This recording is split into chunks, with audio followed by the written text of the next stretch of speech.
Video में हम लोग यहाँ तक समझ गए थे। अब उसी प्रकार क्या लेंगे, sine phi is equal to five is equal to ten phi. ठीक, तो यहाँ पर sine phi minus D phi is equal to क्या लेंगे हम लोग, फाई माइनस डी फाई हम लोग लेंगे। ठीक, तो इसको हम लोग इस मान में रख देंगे, कहाँ, यहाँ पर रख देंगे। ठीक, तो यहाँ पर क्या लिखेंगे, साइन फाई का मान लिखेंगे फाई लिखेंगे, और sine phi minus D phi, ठीक, इसका भी मान क्या लिखेंगे, फाई मान लिखेंगे। ठीक, जहाँ पर ये देखिए sine phi is equal to phi लिखेंगे। ठीक, इस प्रकार से।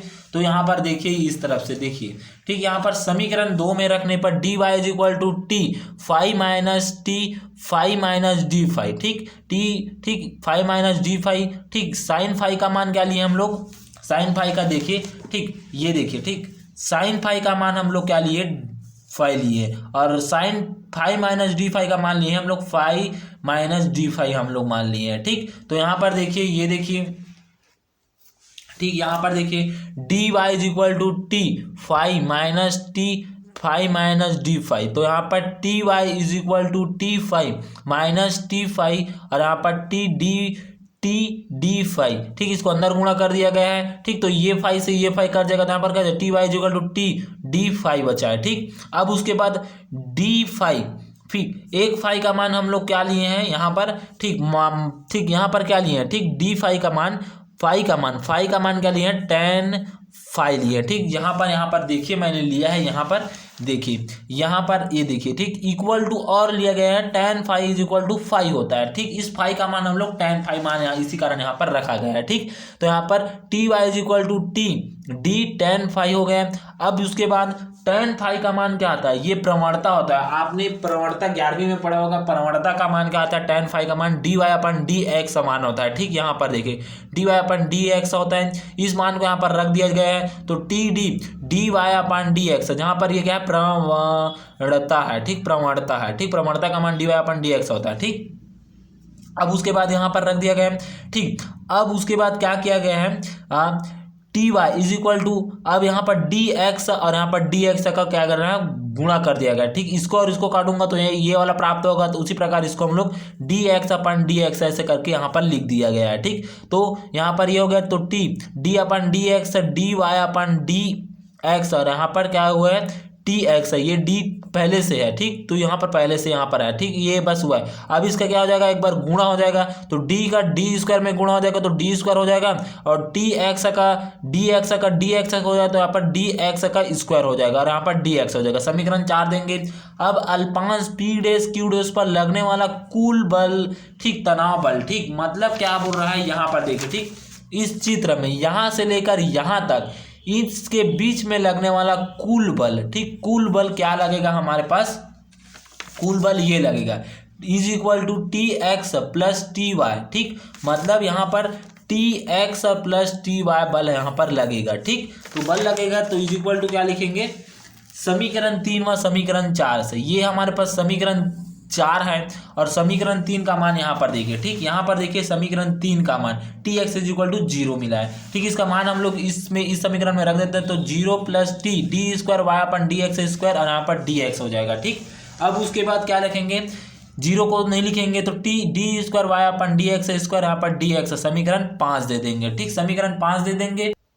ठीक, अब यदि इस तनाव बल के कारण अल्पांश पी डैश क्यू डैश में त्वरण D square Y upon D T का स्क्वायर, ठीक, डी टी का स्क्वायर होता है, तो न्यूटन के द्वितीय नियम के अनुसार पी डैश क्यू डैश पर लगने वाला बल, ठीक, पी डैश द्वितीय नियम क्या आता है, एम, ठीक, एम ए होता है। ठीक, एम ए होता है नहीं, तो ठीक, F is equal to M A होता है। ठीक, तो इसको क्या कर दिया है, बल F इज इक्वल टू क्या लिया है, एम, और यहीं पर डी एक्स लिया गया है, और जो त्वरण हमें लग रहा है, ये देखिए ये त्वरण लग रहा है हमारे पास। ठीक, तो यहाँ पर क्या लिखा गया है, d square Y upon D T का स्क्वायर लिया गया है। ठीक, डी एक्स का, ठीक, डी टी का स्क्वायर लिया गया है।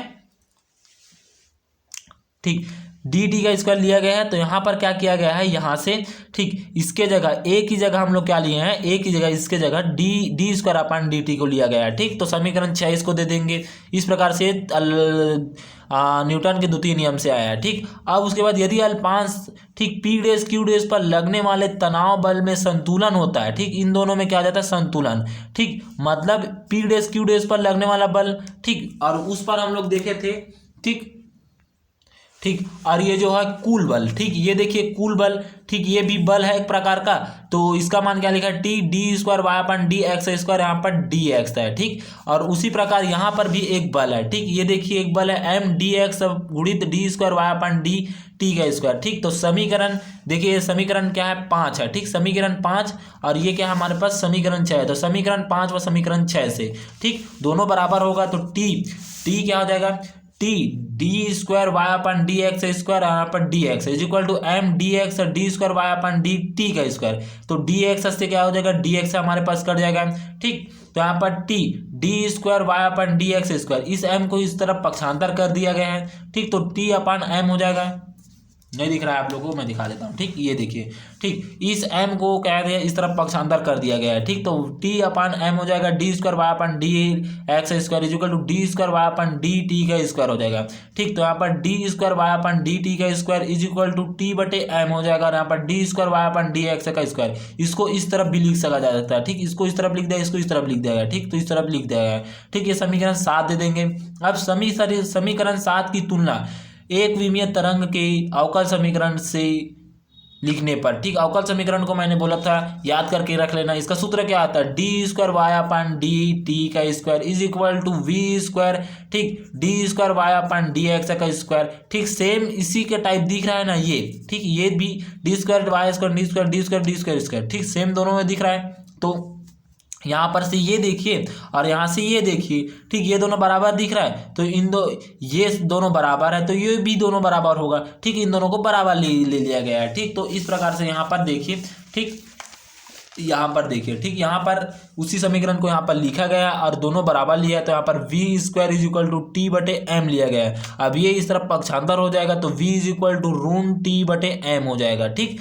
यही तनी हुई डोरी के अनुप्रस्थ तरंगों की वेग के लिए व्यंजक है। इसी समीकरण से स्पष्ट है कि अनुप्रस्थ तरंगों की चाल केवल उस पर आरोपित तनाव बल T तथा डोरी के एकांक लंबाई द्रव्यमान m पर निर्भर करता है।